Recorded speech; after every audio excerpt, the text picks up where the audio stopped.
ఆలకించుము. నా మొర నీ యొద్దకు చేరనిమ్ము. నా కష్ట దినమున నాకు విముఖుడవై ఉండకుము. నాకు చెవి ఎక్కుము. అది నేను మొరలిన నాడు త్వరపడి నాకు ఉత్తరమేమో. కాబట్టి పిల్లలారా, ఇక్కడ 102వ కీర్తనలో ఆ మొట్టమొదట ఏమని రాయబడిందంటే, దుఃఖము చేత ప్రాణము సొక్కినవాడు. దుఃఖము చేత ప్రాణం ఏమిటంట, సొక్కిపోతాడు. సొక్కిపోయి ఏడ్చి బాధపడి ఆ కష్టాన్ని ఆ దుఃఖాన్ని వచ్చిన దానికి ఎంతగానో అలసిపోయి అటువంటి పరిస్థితులు ఉన్నప్పుడు ఈ భక్తుడు ఈ కీర్తన మొరపెట్టుకుంటూ రాశాడు. అయితే ఇక్కడ నా కష్టకరమున నీవు నాకు విముఖుడవై ఉండకుము, నాకు చెవియకుము, నేను మొదలెట్టిన నాడు త్వరపడి నాకు ఉత్తరమేమో. కాబట్టి పిల్లలారా, ఇక్కడ మరి మన యొక్క దినాలు, మన కష్ట దినాలు, మన దుఃఖ దినాలు, మనము ఈ లోకంలో ఇదిగో ఇక్కడ నా దినములు సాగిపోయిన నీడ వలె ఉన్నవి, గడ్డి వలె నేను వాడి ఉన్నాను. అది మన దినాలు సాగిపోయిన నీడ సాగిపోతుంది. ఉదయం వచ్చినప్పుడు పొద్దు అటు వచ్చినప్పుడు మన నీడ సాగిపోయి దూరం పడుతుంది పడమకి. సూర్యుడు ఎక్కే కొద్దీ ఆ సాగిపోయిన నీడ తగ్గుతా వస్తుంది. మధ్యాహ్నం అయ్యేటప్పటికి మన నీడ మన మీద మన నీడ మన కాళ్ళ కిందనే ఉంటుంది. మళ్ళా 1 గంటకి అట్లా పొద్దు తిరిగినప్పుడు మళ్ళీ ఈ నీడ ఈ పక్కకి సాగిపోతా ఉంటుంది. మన దినాలు, మనం జీవించే సంవత్సరాలు సాగిపోయిన నీడ. 2020 సంవత్సరము సాగిపోయిన నీడ. రాత్రి అయ్యేటప్పటికీ ఆ నీడ కనబడుతుంది. అయితే మన దినాలు సాగిపోయిన నీడ అంటే అది ఒక స్థిరము కాదు, ఒక చోట ఉండేది కాదు నీడ.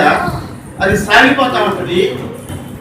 గంటలు గడిచే కొద్దీ అది సాగిపోతూ ఉంటుంది. అయితే అది స్థిరము కాదు. మన జీవితం ఈ లోకంలో స్థిరము కాదు. అందుబట్టి ప్రభు అంటాడు, ఏ దినమున మీకు ఏమి సంభవించునో, రేపేమి సంభవించునో మీకు తెలియదు అని చెప్పి మన ప్రభు చెప్పాడు. ఈ దినాలలో, ఈ సాగిపోయిన దినాలలో అనేక కష్టాలు, అనేక బాధలు, అనేక వ్యాధులు, అనేక దిగులు విచారాలు, కరువులు, సమస్యలు, సమాధానం లేకుండడము, జబ్బులు, రకరకాల పరిస్థితులు, ఇవన్నీ సాగిపోయిన నీడ మన దినాలలో వస్తాము. కానీ దేవుని గురించి ఇక్కడ రాయబడిన మాట ఏంటంటే, అప్పుడు 24వ వచనంలో చూడండి, నేను ఇలాగ మనం చేసి నా దేవ నా దినముల మధ్య నన్ను కొనిపోకము, నీ సంవత్సరములు తరతరములను ఆదియందు నీవు భూమికి పునాది వేసితివి, ఆకాశములు కూడా నీ చేతి పనులే, అవి నశించును కానీ నీవు నిలిచి ఉండుము, అవన్నీ వస్త్రము వలె పాతగిల్లును. ఒకడు అంగవస్త్రమును తీసివేసినట్లు నీవు వాటిని తీసివేయదు, అవి మార్చబడును. నీవు ఏకరీతిగా నుండి వాడవు, నీ సంవత్సరములకు అంతం లేదు. కాబట్టి నీ సేవకులు కుమారులు వారి సంతానము. కాబట్టి మన దినాలు సాగిపోయిన నేడే కానీ మన ప్రభువు మాత్రము సదాకాలం ఉండేవాడు. ఆయన సంవత్సరాలకు తరుగులేదు, ఆయన సంవత్సరాలకు ఏ లోటు లేదు. 1000 సంవత్సరాలు గతించినా నిన్నటి వలె ఉన్నది ఆయన దృష్టికి. ఒక్క దినము 1000 దినముల వలె, 1000 దినములు ఒక్క దినములాగే కూడా ఆయన దృష్టికి ఉన్నాయి. ఈ 2020 సంవత్సరంలో, పోయిన సంవత్సరంలో మనము ఆయన ఇచ్చిన దయా కిరీటంలో మన బలం క్షీణించింది. అది అంటాడు ఏమని, నేను ప్రయాణం చేయించుండగా ఆయన నా బలము కృంగజేశాను. 23 నా దినములు ప్రతిపరచను. మనము సంవత్సరానికి ఏం చేస్తున్నాము? ప్రయాణం చేస్తున్నాం. ఒక్కొక్క సంవత్సరం గడిచే కొద్దీ ప్రభు దగ్గరికి, ప్రభు రాజ్యానికి మన ప్రయాణం సాగుతా ఉంది ముందుకి. అయితే ఈ సాగిపోయే దినాలలో ఈ నీడ లాంటి ఆయుష్ మనకు చాలా బలహీనతలు, చాలా సమస్యలు వస్తాయి. కానీ వీటన్నిటిని పరిష్కరించేది ఏంటంటే, ఇక్కడ భక్తులు చూపించినట్టు, నేను ప్రార్థన చేయగా, నేను మొదలుపెట్టిన నాడు నాకు చెవికి నేను మొదలెట్టిన నాడు పొరపడి నాకు క్రమేము. మన దినాలన్నింటిలో మనం క్షేమంగా ఉండాలంటే ఇక ఎటువంటి తెలివి ఉపాయములు లేవు. కానీ ఈ కాలములు, సమయములు స్వాధీనపరుచుకున్నవాడు మన దేవుడికి అన్ని స్వాధీనమే. మనుషులైన మనకు అన్నింటినీ స్వాధీనపరిచాడు. క్రూర మృగాల్ని స్వాధీనపరిచాడు, ఆకాశమును స్వాధీనపరిచాడు, అందులో ఉన్న నక్షత్రాలు, సూర్యుడు, చంద్రుడు, వాటన్నింటినీ కూడా స్వాధీనపరిచాడు. అందుబట్టే మనుషుడు చంద్రమండలానికి వెళ్ళిపోయేదని ఆడ ప్లాన్ చేస్తూ ఉన్నాడు. నక్షత్రాలు ఉన్న వాటిని, నక్షత్రం ఏముందో కనుక్కుంటున్నాడు. అన్ని లోపరిచాడు, సముద్రాన్ని లోపరిచాడు, సముద్రంలో ఉండే సమస్తము మనకు లోపరిచాడు. భూమి మీద ఉండే సకల జంతువులను మనం స్వాధీనపరిచాడు. అయితే ఒకటి మాత్రం మనం స్వాధీనపరచాలి, అదేంటంటే కాలము, సమయము. ఈ కాలాలు, సమయాలు మాత్రము మనిషిని ఆధీనంలో లేవు. అందుబట్టి మన దినాలు సాగిపోయిన నీడ. కానీ ఆయన దినాలు ఎల్లప్పుడూ తరతరములకు ఉండేటటువంటి సంవత్సరాలు. ఆయన సంవత్సరాలకు తరుగులేదు. అపోస్తల కార్యములు 1వ అధ్యాయము 7వ వచనం చదవండి. కాలములను, సమయములను తండ్రి తన స్వాధీనమందుంచుకున్నాడు. వాటిని తెలుసుకొనుట మీ పని కానే కాదు, అయినను పరిశుద్ధాత్మ మీ మీదకి వచ్చినప్పుడు మీరు శక్తి మందిరం. కనుక మీరు యెరూషలేములోను, యూదయ, సమరయ దేశముల ఎందంతటను భూ దిగంతం వరకు నాకు సాక్ష్యమై ఉండును. ఇది యేసుక్రీస్తు పునరుద్ధానం చేసిన తర్వాత శిష్యుల్ని తీసుకొని ఒలీవల కొండ మీదకి పోతున్నాడు. ఆ ఒలీవల కొండ మీదకి పోయే దారిలో ఇక్కడ ప్రభుని కొన్ని ప్రశ్నలు వేస్తున్నారు ఈ శిష్యులు. ప్రభా, ఇశ్రాయేలు వారికి రాజ్యం ఎప్పుడు ఇస్తావు? కానీ అప్పుడు అంటాడు ప్రభు, కాలములు, సమయములు అవి తండ్రి స్వాధీనంలో ఉన్నాయి. ఎప్పుడు ఏం జరగాలనో, ఎప్పుడు ఏం చేయాలనో ఇదంతా మనుషుల చేతిలో లేదు. ఇది ఎవరి చేతిలో ఉన్నాయి? దేవుడి తండ్రి చేతిలో. కాలములు అంటే సంవత్సరాలు, సమయములు అంటే టైం. ఈ దినము ఈ టైం బాగలేదు అంటారు చూడండి. అంటే దాని అర్థమైంది, వీడు చాలా మహర్దశ, ఈ టైం బాగుంది అంటారు. అంటే అర్థమైంది ఆ పరిస్థితి అతనికి బాగుంది. 20 సంవత్సరంలో ఆ పరిస్థితి అతనికి బాగుంది. అట్లా కాలం అంటే సంవత్సరం, కాలం, సంవత్సరాలు, పరిస్థితులు అంటే గంటలు, దినాలు, వారాలు, నెలలు, ఇవన్నీ ఆయన స్వాధీనము. మనము పలానా సంవత్సరంలో, ఈ సంవత్సరంలో ఏం జరగద్ది అని తెలుసుకోవడం మన పని కాదు. చాలా మందికి ఎక్కువ ఈ సంవత్సరం ఏం జరగద్దు అని కొన్ని రకాల పరిశోధన చేస్తారు. కానీ ఏ దినమున ఏమి సంభవించనో మీకు తెలియదు అన్నాడు ప్రభు. మనము ఈ కాలాలు సమయాలకు వచ్చి మనము తెలుసుకోవడానికి దాంట్లో ఆ కాలంలో సమయాలకు వచ్చి ఆలోచన చేసి సమయం అంతా పాడు చేసుకోకుండా మీరు ఈ కాలంలో రాజ్యం ఇస్తారు, ఈ కాలంలో ఈ నెలలో ఈ ఉద్యోగం వస్తుంది, ఈ వచ్చే నెలలో ఇల్లు కట్టుకుంటాము, అటు వచ్చే నెలలో ఇంకేదో జరగద్ది అని ఒక ఆలోచన కాదు మీకు కావాల్సింది. మీరు శక్తి పొందుకొని, పరిశుద్ధాత్మ శక్తి పొందుకొని నాకు సాక్షిగా ఉండండి. ఇదే ప్రభు కోరింది. ఈ సంవత్సరము పై సంవత్సరం ఎంత సాక్షిగా ఉన్నారు ప్రభు. ప్రియులారా, ఇది మన పేమెంట్ దినం. 1వ తారీఖు అంటే ఉద్యోగం చేసే పిల్లలకు ఆన్లైన్లో పడతా ఉంటాయి, స్కూల్ చేసే వాళ్ళకి సాయంకాలం నుంచి కూలి వస్తుంది. అయితే మన పేమెంట్ సంవత్సరానికి ఒకసారి. ఈ సంవత్సరము దేవుని కొరకు ఎంత సాక్షిగా నిలబడ్డావు, ఎంత విశ్వాసంతో జీవించావు, ఎంత ప్రార్థన జీవితంలో జీవించావు, ఎంతగా దేవుని సన్నిధిలో కనబడ్డావు, ఎంతగా దేవుని మీద ఆధారపడ్డావు, ఎంతగా కన్నీరు కార్చావు, ఎంతగా నువ్వు శ్రమ పడ్డావు, అవమానపడ్డావు, నిందలు పడ్డావు. ఇవన్నీ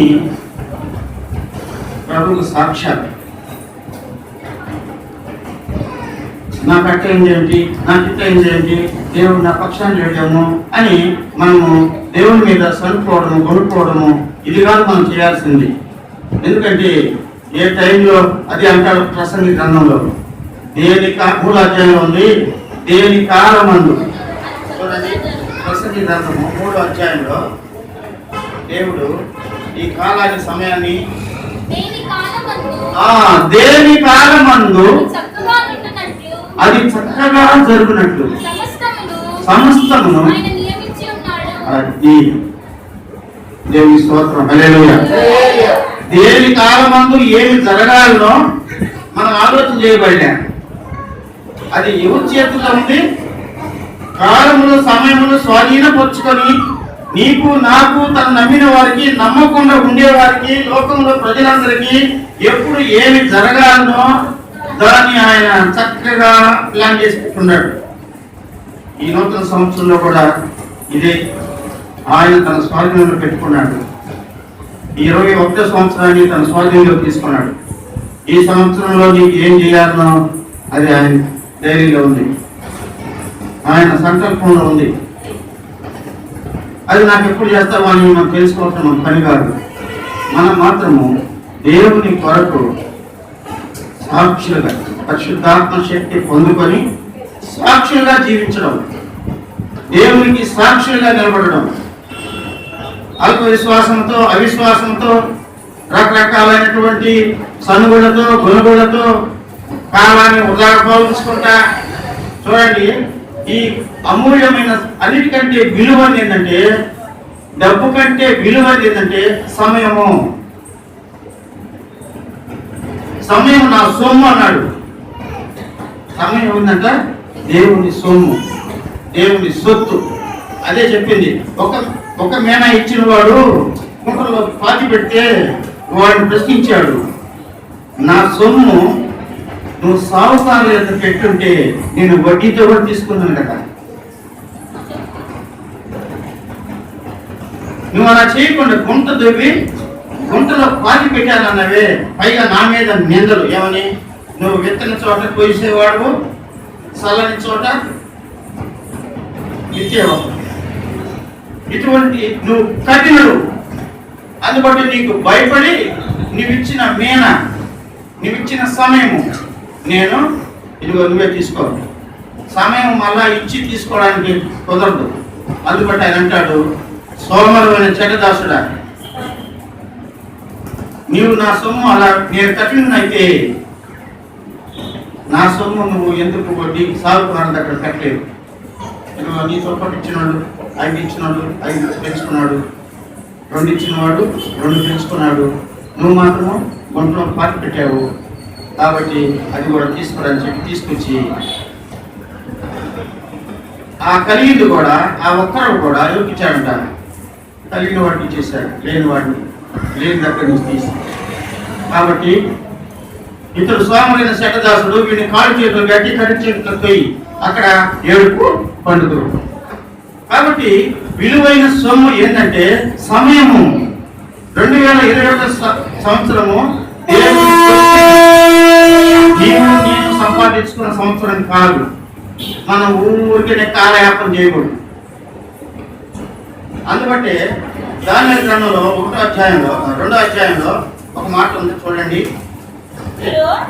సిరియా భాషతో ఇట్లనిరి, రాజు చిరకాలము జీవించును గాక, తమరి దాసులకు కల సెలవీయండి, మేము దాని భావాన్ని తెలియజేస్తాము. రాజు నేను దాన్ని మర్చిపోతుంది కానీ, రాజు అంటాడు నేను దాన్ని మర్చిపోయాను కానీ దాని భావమును కలను దాని భావాన్ని మీరు తెలియజేయని ఎడల మీరు కృత్తినీయులుగా చేయబడరు, మీ ఇంట్లో గంట కుక్కలుగా చేయబడును. కలను దాని భావమును తెలియజేసిన ఎడల దానములను బహుమానములను మహాఘనతయు నా సముఖమును నొందుదురు కనుక కలను దాని భావమును రాజు ఆ కలను తమరి దాసులమైన మాకు చెప్పిన ఎడల, తమరి దాసులమైన ఆ కలను మాకు చెప్తే మేము దాని భావమును తెలియజేస్తామని మరలా ప్రత్యుత్తరం ఇచ్చారు. అందుకు రాజు అంటాడు, ఉత్తరం ఇచ్చి చెప్పినది ఏమనగా, నేను మర్చిపోయి ఉండుట మీరు చూచి కాలహారణము. ఏంటి కాలహారణం అంటే ఏంటి? కాలాన్ని హరించుకోవడం, కాలాన్ని సద్వినియోగం చేసుకోకుండా కాలాన్ని పోగొట్టుకోవడం కాలహరణము. వ్యర్థమైన వాటి చేత సమయాన్ని గడుపుకోవడం కాలహరణం. హరించడం అంటే వీళ్ళు ఈ రాజు కలగన్నాడు, ఒక కలగాని మర్చిపోయినాడు. దాన్ని తెల్లారిటప్పుడు మనకు కూడా అక్కడ కళ వచ్చి మర్చిపోతుంటాడు. ఏమొచ్చిందో నాకు ఏమొచ్చింది జ్ఞాపకం లేకపోతే పోని దాని గురించి కంటాలు పడదు. కానీ ఈ రాజు కంటాలు వచ్చినాయి. ఇప్పుడు ఆ కళ మర్చిపోయినాను ఏం చెప్పాల రాజుకు గుర్తు రావడం లే. అందుబట్టి రాజ్యంలో ఉండే జ్ఞానుల్ని, గారడి విద్య చేసే వాళ్ళని, మాంత్రికులను, ఇంకా శకునాలు చూసే వాళ్ళని అందరినీ పోషిస్తున్నాడు. వాళ్ళలో దానియేలు, శద్రకు, మెషకు, అబేద్నెగో అన్నటువంటి ఈ 4 యువకులు కూడా ఉన్నారు దాంట్లో. ఆ కాలేజీలో అదొక కాలేజీ, యూనివర్సిటీ. సకల దేశంలో ఉండే ఈయన ఒక్కడే ప్రపంచానికి రాజు. అప్పట్లో మన ఇండియా దేశానికి కూడా ఆయన రాజు.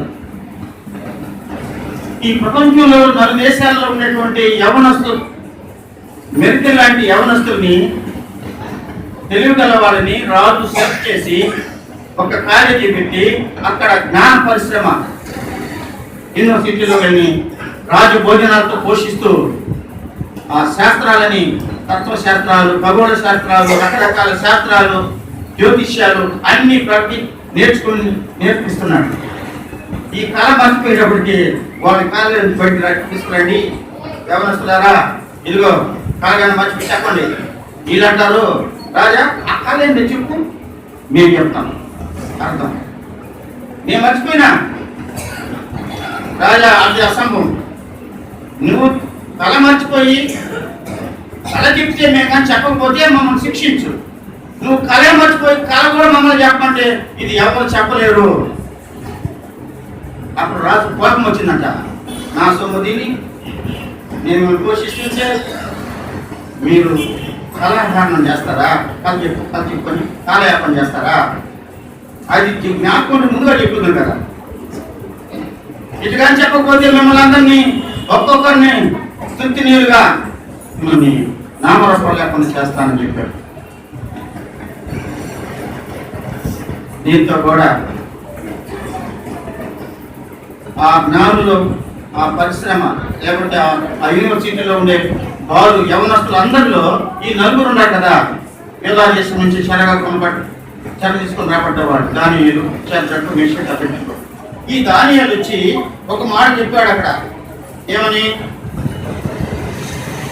17వ వచనం. అప్పుడు దానియేలు తన ఇంటికి పోయి తన స్నేహితులైన హనన్యాకు, మిషాయేలుకు, అజర్యాకు సంగతి తెలియజేసి తాను తన స్నేహితులను బబులోనులో తక్కిన జ్ఞానులతో కూడా నశింపకుండానట్లు ఆ కల యొక్క మరణమును పరలోకమున్న దేవుడు వలన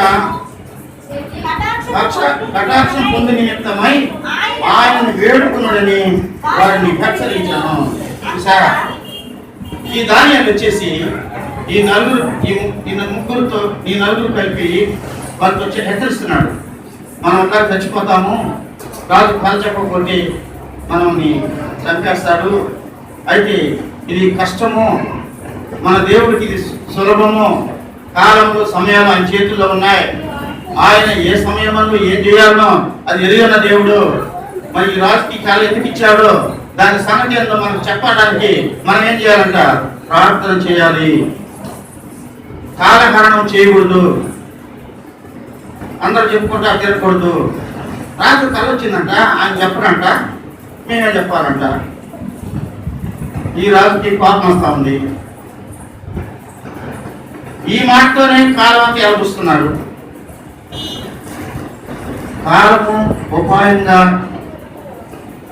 కాలంలో ఉపాయంగా మనము వాడుకుంటే మంచిది కాదు. ఇది దేవుని సొమ్ము.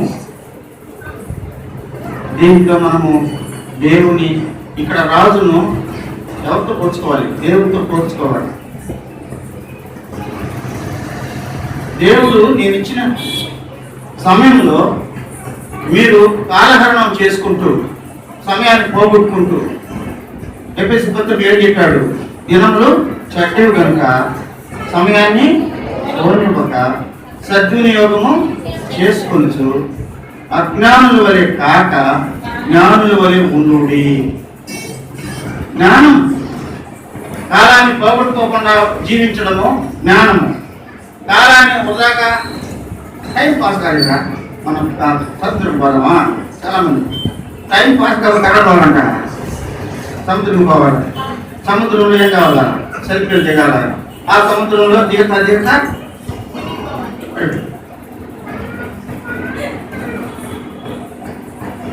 టైం పాస్ కదా. మందరం కూర్చొని దయాడుకున్న బండి దయాలు. ఈ దయాతో ఇంట్లో ఎంత పనున్నా సరే మరి వస్తారు. టైం పాస్ కాదు కాబట్టి టీవీ ఆన్ చేసుకుంటాడు. ఈ టీవీకి అతుక్కుపోతారు. ఇక ఇంట్లో పొక్కు మాడిపోని పొయ్యి మీద ఏమన్నా అయిపోని, లేకపోతే ఇంట్లో పిల్లకాయలు వచ్చి అమ్మ అన్నా కానీ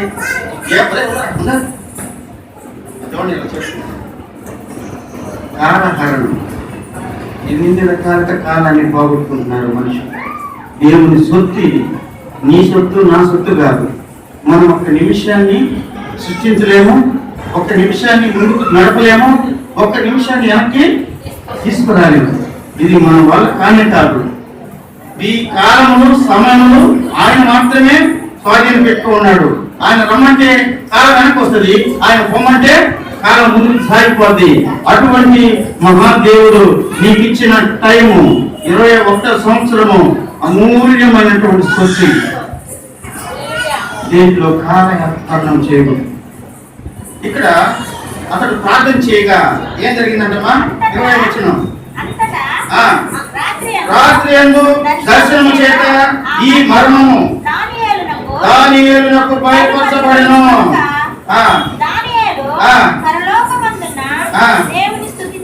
దేవుని స్తుతించెను. దేవుడు యుగములన్నిటను దేవుని నామము స్తుతించును గాక. ఇక్కడ ఆయన కాలములను సమయములను మార్చువాడయుండి రాజులను త్రోసివేయచ్చు నియమించుచు ఉన్నవాడు. వివేకులకు వివేకమును, జ్ఞానులకు జ్ఞానమును అనుగ్రహించబడనే ఉన్నాడు. దేవుని స్తోత్రం, హల్లెలూయా. కాలములు సమయములు.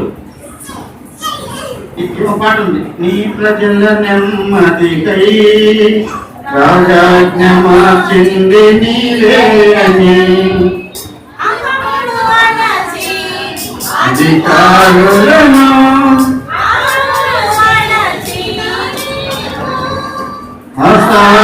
అసాధ్యమైనది ఏమున్నది, అసాధ్యమైనది ఏమున్నది. కాబట్టి ఈయన కాలములు సమయములు తన స్వాధీనంలో ఉన్నాయి. అది ఇట్టయింది, అది అట్టయింది, ఇటుంటే బాగున్నాం, అటుంటే బాగలేదు అన్నటువంటి ఆలోచన మనకు అవసరం లేదు. ఈ కాలములు సమయములు ఆ విషయ ప్రకారంగా మార్చేస్తాడు.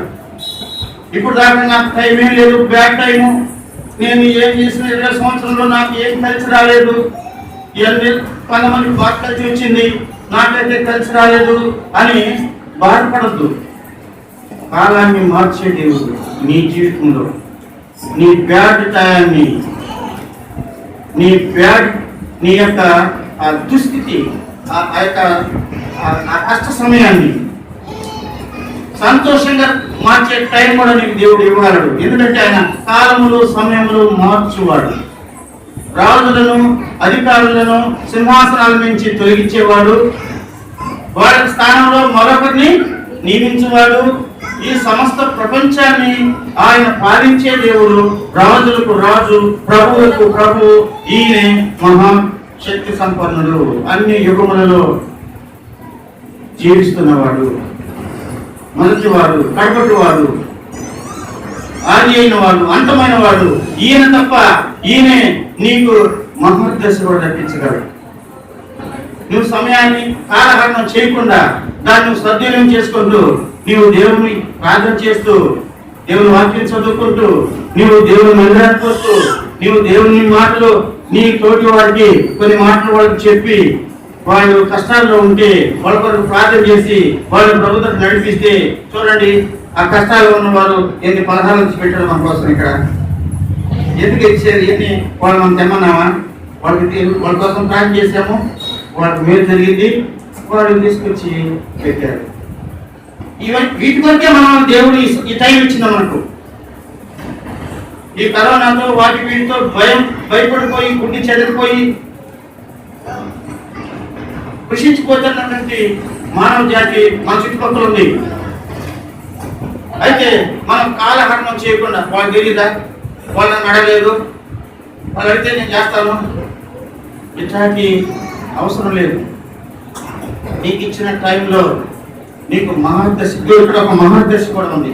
ఇక్కడ ఈ దానియేలు గ్రంథంలో 23 బెల్షస్సరు అతని కుమారుడు నీవు ఈ సంగతులను ఎరిగి ఉండి నీ మనస్సును అణుచుకొనక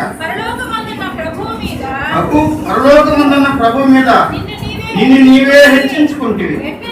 ఎట్లంటే నీవును నీ అధిపతులను నీ రాణులను నీ ఉపభక్తులను దేవుని ఆలయ సంబంధముకు ఉపకరణములలో ద్రాక్ష రసము పోసి త్రాగవలనని వాటిని తెచ్చి ఎంచుకుని వాటిలో త్రాగుచు చూడనైనను విననైనను గ్రహింపనైనను ఆ చేత గాని వెండి బంగారు ఇత్తడి ఇనుము కర్ర రాయి అని వాటితో చేయబడిన దేవతలను స్తుతించితిరి గాని నీ ప్రాణము నీ సకల మార్గములను ఏ దేవుని వశములో ఉన్నవో నీవు ఆయన కనపరచలేదు.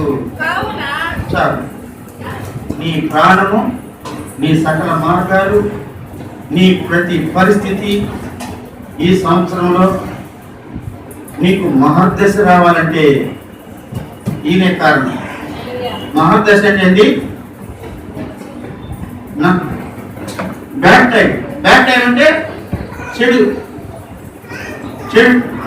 దినాలు, దుఃఖ దినాలు. మహర్దశ అంటే మనం అనుకుందంగా జరిగిపోతా ఉండదు. గొప్ప అభివృద్ధికి వస్తాం. నువ్వు గొప్ప అభివృద్ధికి రావాలంటే నీ ప్రాణము, నీ సమయములు, నీ పనులు, నీ కాలగతులు ఏ దేవుని వశములో ఉన్నాయో ఆ దేవుని గణపరుస్తూ ఆ దేవుని మహిమ కొరకు నువ్వు జీవిస్తూ ఉంటే ఆయన కొరకే నువ్వు సాక్షిగా, ఆయన కొరకు నువ్వు నీ సమయంలో ఎక్కువ సమయం ఆయన కొరకు నువ్వు కేటాయించి అని మనం చేసుకో ఉండొద్దని కాదని చెప్పేది. నీ డ్యూటీ నీ వంట పని, నీ పొలం పని, నీ వ్యాపారమే అయినా కూడా పని చేస్తూనే దేవుని గురించిన ఆరాటం, తపన, ప్రార్థన మీద, వాక్యం మీద, దేవుని మీద విశ్వాసంతో, ప్రేమతో దేవుని మీద నువ్వు ఎంత ప్రార్థలాడతావో నీ ప్రాణము, నీ సకల మార్గములు ఈ దేవుని చేతుల్లో ఉన్నది. ఈయన కాలాలు సమయాలు మార్చేస్తాడు, నీ బ్యాడ్ టైం మార్చేస్తాడు. ఇప్పుడు నీకు ఇంతవరకు ఏం మేలు జరగలేదో నువ్వు ఆశించావో అది పోయి నీకు మహర్దశ రప్పిస్తాడు, గొప్ప అభివృద్ధి దశని. ఎందుకంటే ఈయన చేతుల్లోనే అంతా ఉంది.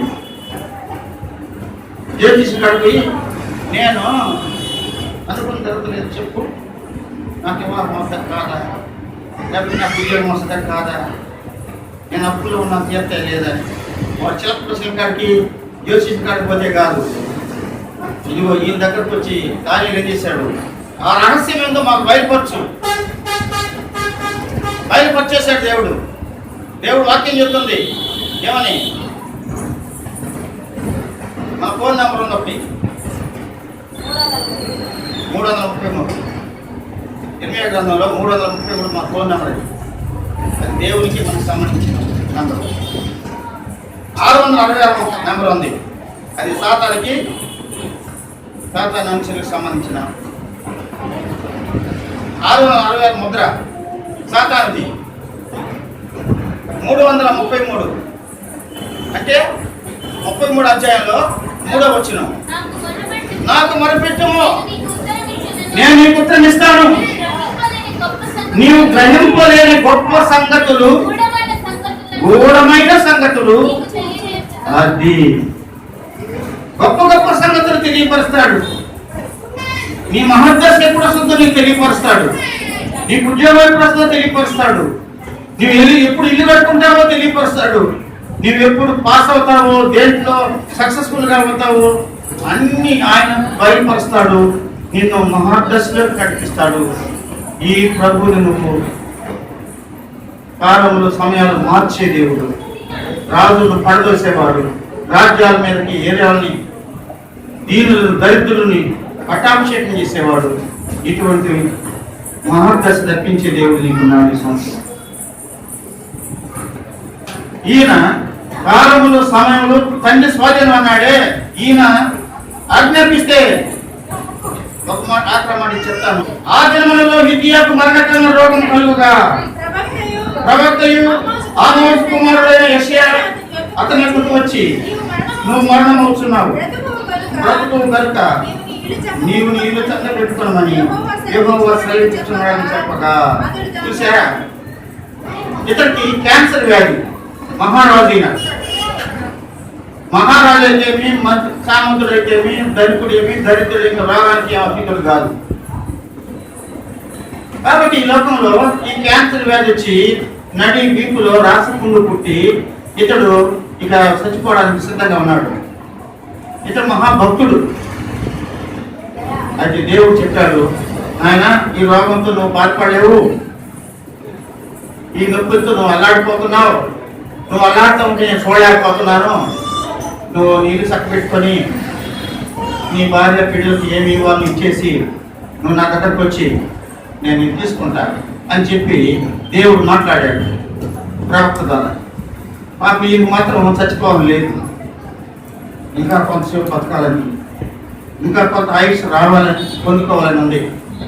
అందుబట్టి ఈయన కన్నీళ్ళు విడిచి దేవునికి ప్రార్థన చేసుకున్నాడు. ఏమని? యెహోవా, 3వ వచనం, యెహోవా యథార్థ హృదయుడనై సత్యముతో నీ సన్నిధి నేను ఇంటి నడుచుకుంటున్నాను, నీ దృష్టికి అనుకూలముగా సమస్తం నేను ఇంటి జరిగించుకును, కృపతో జ్ఞాపకము చేసుకొనమని హిజ్కియా కన్నీరు విడుచుచు అప్పుడు అంటే 6వ వచనంలో అదంతా ఉంది. నీవు కన్నీరు విడిచే సూచితిని నీ ప్రార్థన నేను అంగీకరించి ఉన్నాను. ఇంకా 15 సంవత్సరముల ఆయుష్యం నీకు ఇచ్చాను. ఆయుష్, కాలాలు, సంవత్సరాలు తండ్రి స్వాధీనం. ఎవరికి ఇవ్వాలని వాళ్ళకి ఇస్తాడు. నేను సరిపోవాలనుకుంటే నీ వల్ల కాదు, నేను బ్రతకాలంటే కూడా నీ వల్ల కాదు. బ్రతకాలన్నా సరిపోవాలన్నా దేవుని వశమే. కాబట్టి ఈ కాలంలో సమయాలు మనం నమ్ముకున్న బిడ్డలకి ఆ బ్యాడ్ టయాన్ని ఇతడు రోగంతో కృషించిపోతున్నాడు. ఈ దురవస్థను చూసిన దేవుడు తీసుకోదలుచుకున్నాడు. కానీ ఈయన నేను ఇంకా పక్కాల ప్రభావాన్ని ప్రార్థించుకున్నాడు. అయితే ఆ కన్నీళ్ళు విడిచి ప్రార్థన చేసుకోగానే దేవుడు ఆ కన్నీళ్ళు విని చూసి ఆ ప్రార్థన విని అంటాడు, ఇట్లా నువ్వు సరిపోవాలి, 15 సంవత్సరాలు మళ్ళా ఆయుష్ నీకు ఇస్తున్నాను, తీసుకో. 3వ రోజుకి క్యాన్సర్ మాయమైపోయింది. దేవుని స్తోత్రం, హల్లెలూయా.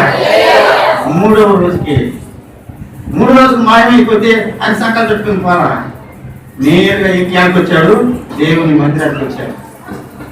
దేవుని మందిరంలో తన శ్రేష్ఠ జీవితం గడుపుకుంటున్నాడు. నా దినములని మెల్లగా గడుపుకుందును. ఈ సంవత్సరము మనకి ఇచ్చిన విలువైన సమయంలో మీరు మెల్లగా గడుపుకోండి. దేవుళ్ళు మెల్లగా గడుపుకోవడం అంటే చాలా తెలివిగా దేవునికి సంబంధించి దేవునికి కైసరికి సంబంధించినవి కైసర అంటే మన పనులకు సంబంధించిన మన పనులు, దేవుడి పనులకు సంబంధించిన దేవుడి పనులు. మనం ఎప్పుడో 12 గంటలకు వచ్చి కూర్చోవడం కాదు. 8:30 అంటే 8:30 రావాలి. ఇది దేవుడి టైం. దేవుడి టైం కూడా మనం దొంగిలించుకుంటే మనకు ఆశీర్వాదం సరిగ్గా రాదు. కానీ ఇక్కడ అంటాడు ఆయన సరే ఇది నాకు ఎలా జరుగుతుంది అన్నాడు. అప్పుడు 8వ వచనంలో చూడండి, ఆహాజు ఎండ గడియారం మీద సూర్యుని కాంతి చేత దిగిన నీడ మరలా 10 మెట్లు ఎత్తు చేశాను. అప్పుడు సూర్యకాంతి దిగిన మెట్లలో అది 10 మెట్లు 10 గంటలు అయిపోయింది. 10 గడియారాలు, అప్పుడు గడియారాలు మెట్లు అనమాట. నీడ ఒక మెట్టు దిగితే 1 గంట, ఇంకో మెట్టు దిగితే ఇంకొక గంట. అప్పుడు 10 గంటలు అయిపోయింది. ఉదయం 10 గంటలు అయిపోయింది. యెషయా పోయి ప్రార్థన చేయగానే ఆయనకి బాగైపోయింది. బాగోద్దని చెప్పాడు ముందు. నాకంటే బాగోద్దంటే రాజు చూపిస్తా. ఇప్పుడు 10 గంటలు అయింది కదా, అయింది 10 గంటలు. ఇప్పుడు మళ్ళీ ఈ నీడ ఎక్కి 6 గంటలకు వస్తుంది. 6 నుంచి 10 దాకా దిగింది కదా. ఇప్పుడు మళ్ళీ ఉదయం 6 గంటలకు వచ్చేస్తుంది. నమ్ముతావా? నమ్ముతా. ఎప్పుడైతే ప్రార్థన చేశాడో దిగిపోయిన 10 మెట్ల నీడ మళ్ళీ ఏమొచ్చిందంట, వెనక్కి వచ్చేసింది. సమయం వెనక్కి వచ్చేస్తుంది. సమయం ముందుకు పోతుంది. సమయాన్ని కాలాన్ని స్వాధీనపరుచుకున్నవాడు నీకు ఏమైనా చేయగలడు. పోయి మన టైం అయిపోయింది, నాకు పెళ్ళే కాదు, నా వయసు ముదిరిపోయింది అనుకుంటాడు. కాదు, జరిగిపోయిన సమయాన్ని ఎంత రప్పిస్తాడంతే. నాకు వివాహం కాదు, నాకు ఇల్లు లేదు, వాటికి లేదు, నాకు అంతర్ సంపర్కం నాకేం లేదు, ఇప్పుడు ఏమి ఇస్తాడో లేదు. కాదు, సమయాన్ని గుర్తిస్తాడు, సమయాన్ని తీసుకుంటాడు. ఈ ప్రతిదీ ఆయన చేతుల్లో ఉంది. ఇది నమ్మితగలిగితే మీరు కానీ నేను కానీ అద్భుతాలు చూస్తాం. మనకు మహర్దశ వస్తుంది. కాబట్టి 2000 సంవత్సరంలో ఎంత కష్టాలు వచ్చినాయో ఇప్పుడు ఇంకా నేను ఎక్కువ జీవిస్తాడు. వినాశనమేనంటే ఇప్పుడు నేను చెప్తాను, వినాశనం లేనే లేదు. హల్లెలూయా. మునుపటి కట్టి మహర్దశ ఈ సంవత్సరంలో ప్రతి బిడ్డకు. హల్లెలూయా. నమ్మదాం, ఆశిద్దాం. ఎందుకంటే వాడు చెప్తుంటేనేమో మన వినాశనం అయ్యుండొచ్చు, కానీ మన దేవుని చేతులు ఏముంది? వినాశనం వచ్చిన సంగతి వెనకరా వినాశనమా అంటే వెనక రావాల్సిందే. బాగుందంటే వీళ్ళు బాగుందంటారు, వినాశనం పోగొంటే అన్యాయం చెప్తామండి. ఆ దేవుని మనం మనసారి ప్రేమిద్దాం, సేవిద్దాం, ప్రార్థించుకుందాం. ప్రతి విషయంలో దేవుని సంతోషపెడతాం. మనకు మహదశ రాకపోతే అప్పుడు దేవుని అడగదాం. దేవుడు అట్లా అడిగించుకోవడం. ఆయన మహా జ్ఞాని. ఎప్పుడు ఎవరికి ఏమి ఇవ్వాలన్నా ఇచ్చేస్తారు. దేవుడు తల్లిదండ్రులు మనందరి నూతన సంవత్సరంలో మహాదర్శనం ఇచ్చి మంచి రోజులు ఇచ్చి ఏ రోజుల్లో ఏమేమి కష్టాలు వచ్చినాయి బాధపడ్డామో అవన్నిటిని తొలగించి మనకు మహాదర్శి ఇచ్చి తన నామ మహిమ కొరకు మనకు వాడుతున్నగాక దేవుడు తన దీవించగాక.